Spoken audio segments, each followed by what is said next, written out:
विश्व के सभी मेरे साथियों को राजरत्न अंबेडकर की ओर से जय भीम, नमो बुद्धाय। द अनटोल्ड अंबेडकर के 9वें भाग में आप सभी लोगों का स्वागत है।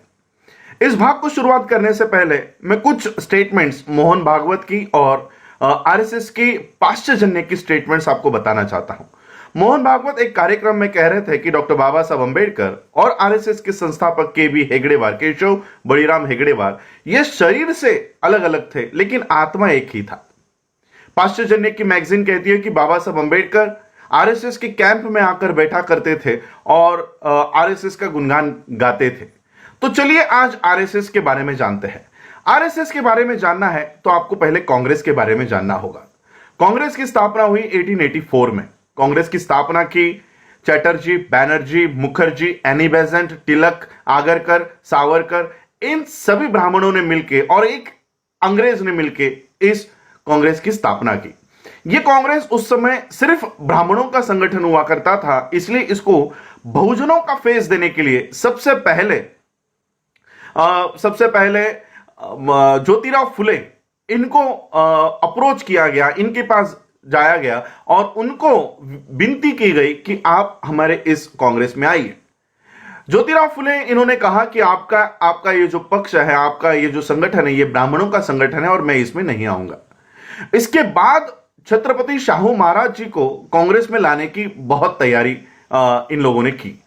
कांग्रेस के लोग छत्रपति शाहू महाराज जी को जाकर मिले। शाहू महाराज ने तो ये स्टेटमेंट दे दिया कि ये कैसी कांग्रेस है, ये कोई कांग्रेस नहीं है, ये तो ब्राह्मणों का दल है, मैं इसमें नहीं आऊंगा। तो यहां से ये जो संगठन था कांग्रेस का, ये सिर्फ ब्राह्मणों के हाथों में था। बाबा साहब अंबेडकर जी का राजनीतिक, सामाजिक, शैक्षणिक पटल पर, प्लेटफॉर्म पर उदय हो गया और बाबा साहब ने, जैसे मैंने कल के एपिसोड में कहा कि बाबा साहब अंबेडकर जी की वजह से भारत के सभी लोगों को वोट देने का अधिकार प्राप्त हो गया। अब जब वोट देने का अधिकार मिला तब कांग्रेस नहीं चाहती थी कि भारत के सभी लोगों को वोट देने का अधिकार हो। इसका ज्वलंत उदाहरण मैं तिलक का देना चाहता हूं। जब छत्रपति शाहू महाराज जी ने 50% आरक्षण जब लागू किया तब तिलक ने सवाल लेकर कहा कि तेली, तंबोली और कुनभटों को संसद में जाके क्या हल चलाना है? इनको क्यों चाहिए रिजर्वेशन? इनको क्यों संसद में भेजना है? इन लोगों का काम है खेतों में हल चलाना, लोगों के जूते पॉलिश करना, लोगों के बागों में काम करना। इन लोगों को संसद में नहीं भेजना है। और सबसे पहला विरोध किया था कांग्रेस के तिलक ने। बाबा साहब ने इस देश के सभी लोगों को वोट का अधिकार दे दिया। SC, ST, OBC, minority, Muslims और सभी लोगों को वोट का अधिकार मिल गया। 3.5% ब्राह्मण अब ये भारत के लोगों के ऊपर राज नहीं कर सकता था। भारत का ब्राह्मण इनके ऊपर राज नहीं कर पाएगा, इसलिए 1884 में बनी हुई ये जो कांग्रेस थी, इसमें से कुछ लोगों को 1920 के बाद बाहर निकाल दिया गया। 1920 में ही बाबा साहब अंबेडकर जी ने इस देश को वोट का अधिकार दे दिया था। 1919-1920 में वोट का अधिकार मिल गया और 1920 के ही बाद कांग्रेस में से कुछ लोगों को बाहर निकाल दिया गया और 1923 में यही लोग बाहर आ गए और इन्होंने आरएसएस से पहले एक जनसंघ बनाया और उसी का नाम आगे चलकर आरएसएस हो गया। हिंदू महासभा और आरएसएस, ये सभी विचारधारा के लोग एक हो गए और इन्होंने इस देश में हिंदुत्व की लहर, हिंदुत्व को बढ़ावा इन्होंने शुरू कर दिया। अब आरएसएस का कहना है कि बाबा साहब और आरएसएस एक ही विचारधारा के हैं। आरएसएस की विचारधारा है कि इस देश को हिंदू राष्ट्र बनाना। वहीं पर बाबा साहब 1935 में लाखों की सभा में कहते हैं कि मैं हिंदू धर्म में जन्म लिया, यह मेरे हाथ में नहीं था, लेकिन मैं हिंदू मरूंगा नहीं। अब आरएसएस के मोहन भागवत को जवाब देना होगा, जब बाबा साहब इस हिंदू धर्म को ही नष्ट करना चाहते थे, वो आरएसएस की हिंदुत्व का पुरस्कार कैसे कर सकते हैं? दूसरी बात, इस देश में जब आरएसएस की स्थापना हुई तब स्वातंत्र से यानी आजादी के काल से 5 बार आरएसएस इस देश में बैन थी। 5 बार इसको आतंकी संगठन के नाम से जाना गया था और आरएसएस का कहना था कि इस देश को हिंदू राष्ट्र बनाना है। वहीं पर बाबा साहब आपने 8वें राइटिंग एंड स्पीचेस के वॉल्यूम में लिखते हैं कि इस देश को अगर कोई हिंदू राष्ट्र बनाना चाहता है तो हर एक भारतीय ने इसका विरोध करना होगा, और जैसे ही ये देश अगर हिंदू राष्ट्र बनता है ये सबसे सबसे खाई में ये देश चला जाएगा, इसलिए हमको हिंदू राष्ट्र इस देश को बनाने से रोकना है। दूसरी तरफ मोहन भागवत जी इस देश में राम राज्य लाने की कोशिश करते हैं, राम राज्य लाने के लिए इस देश में काम कर रहे हैं। और वहीं पर डॉक्टर बाबा साहब अंबेडकर अपने दूसरी प्रतिज्ञा में कहते हैं कि मैं इस देश में राम को कभी भगवान नहीं मानूंगा और कभी उनकी पूजा नहीं करूंगा। अब मुझे बताओ मोहन जी, बाबा साहब आपके राम को ही इस देश से तड़ीपार कर देते हैं, वो बाबा साहब आपका राम राज्य कैसे ला सकते हैं? और कई सारी बातें हैं जहां पर बाबा साहब और आरएसएस की विचारधारा एक नहीं हो सकती, बल्कि मैं आप लोगों को यह बताना चाहता हूं कि आरएसएस की स्थापना ही बाबा साहब को रोकने के लिए कर दी गई थी। 1920 से ही बाबा साहब अंबेडकर जी ने अपनी खुद की एक सिक्योरिटी फोर्स बनाई थी, अपना सुरक्षा दल बनाया था, और उस सुरक्षा दल का नाम था समता सैनिक दल। इसके एस्टैब्लिशमेंट 1927 में हो गई थी, लेकिन उससे पहले ही बाबा साहब अंबेडकर जी ने इस सुरक्षा दल का निर्माण करना शुरू कर दिया था। और इसी सुरक्षा दल को देखते हुए आरएसएस का हेगड़ेवार कहा करता था कि देखो, बाबा साहब अंबेडकर जी जैसा सुरक्षा दल हमको बनाना है, और बाबा साहब के समता सैनिक दल की ओर यह उंगली दिखाकर कहा करता था कि इस तरह का संगठन हमको तैयार करना है। बाबा साहब अंबेडकर जी इस देश में जो क्रांति, सामाजिक क्रांति ला रहे थे, उस क्रांति को रोकने के लिए आरएसएस की स्थापना हुई।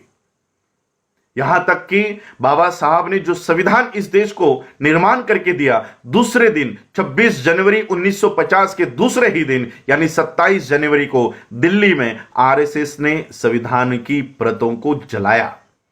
यह आज 2 साल पहले नहीं हुआ, 2018 में यह घटना नहीं घटित हुई पहली बार, यह सबसे पहली बार घटित हुई 1950 में। दूसरे ही दिन आरएसएस ने भारत के संविधान को जलाया था। आज भी यह आरएसएस यूनाइटेड नेशंस के आतंकी संगठनों में एक प्रमुख संगठन है। इसलिए मैं आप लोगों को कहना चाहूंगा, यह जो मीडिया इनका काम कर रहा है, बाबा साहब को आरएसएस के प्रो दिखाने का, आरएसएस के विचारधारा का दिखाने का काम करे, आज ही क्यों कर रहे हैं? मैं आपको इसकी वजह बताना चाहूंगा। इसकी वजह है इस देश का मुस्लिम। इस देश के मुस्लिमों के लिए आरएसएस काम कर रही है कि बाबा साहब को हिंदुत्व का एक मसीहा बताया जाए। जब इस देश में सीए, एनआरसी, एनपीआर लागू करने की कोशिश की जा रही थी, तब इस देश का मुस्लिम रास्तों के ऊपर उतरा, हाथ में अपने धार्मिक झंडा, फ्लैग्स को लेकर, झंडे को लेकर नहीं, तो इस देश के ध्वज को, राष्ट्रीय ध्वज को लेकर वो रास्तों के ऊपर उतरा, और हाथ में डॉक्टर बाबा साहब अंबेडकर जी की तस्वीर थी। जैसे ही ये तस्वीर हो सारे मीडिया के ऊपर, सारे पेपर्स के ऊपर गई, इस देश में आरएसएस को जलन होने लग गई कि जो मुस्लिम, ये मुस्लिम आज बाबा साहब के विचारों को फॉलो करने लग गया है, बाबा साहब के फोटो को लेकर चलने लग गया है। और उस दिन से आरएसएस ये कोशिश में लगी है कि मुसलमानों के हाथों से बाबा साहब अंबेडकर जी को हटाया जाए, छीन लिया जाए। दूसरे ही दिन सीए, एनआरसी के इस आंदोलन को जब चलाया जा रहा था, दूसरे ही दिन हिंदुस्तान टाइम में नंद कुमार नाम का आरएसएस का एजेंट को हिंदी में क्या कहते हैं आप लोग डिक्शनरी में ट्रांसलेशन में देख लो, यही नंद कुमार ये कह रहा था कि ये मुसलमान तो बाबा साहब की फोटो यूं ही लेकर घूम रहे हैं। दरअसल सीए का समर्थन तो बाबा साहब ही कर रहे थे, बाबा साहब के ही विचारों पे हम लोगों ने सीए लागू किया है। तो मैं आपको यह भी बता देता हूं, क्या सीएए सही में बाबा साहब अंबेडकर जी के विचार की कोई कानून है?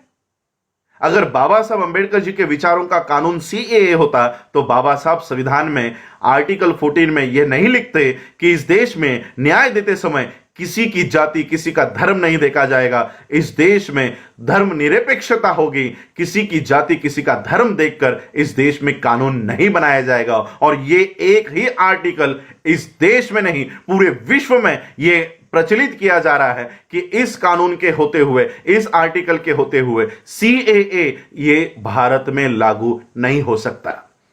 अब मुझे बताओ मोहन भागवत जी, आपके हिंदू राष्ट्र को इस देश में लागू करने की सबसे बड़ी समस्या है डॉक्टर बाबा साहब अंबेडकर। आज बाबा साहब अंबेडकर हमारे सामने जिंदा नहीं है, हमारे सामने जीवित नहीं है, लेकिन उनकी किताबों के माध्यम से बाबा साहब आज भी हमारे सामने हैं। दिक्कत यह है कि हम वो किताबों को नहीं पढ़ रहे हैं, वो आप पढ़ रहे हो, और इसलिए बाबा साहब की एक लाइन आगे लेकर आते हो और 4 लाइनें छुपा देते हो। और इसलिए मैं आप लोगों को, देश के लोगों को कहना चाहूंगा, इस देश में मोदी और अमित शाह को रोकने से कुछ नहीं होने वाला। इस देश में से अगर किसी को हटाना है तो वो आरएसएस को हटाना होगा। इसको हटाने के लिए आप सभी लोग पहल करें, यही मैं आज के इस एपिसोड में कहना चाहता हूं। आज आप लोगों ने मुझे सुना, उसके लिए आभार। जय भीम, जय भारत, जय बुद्ध।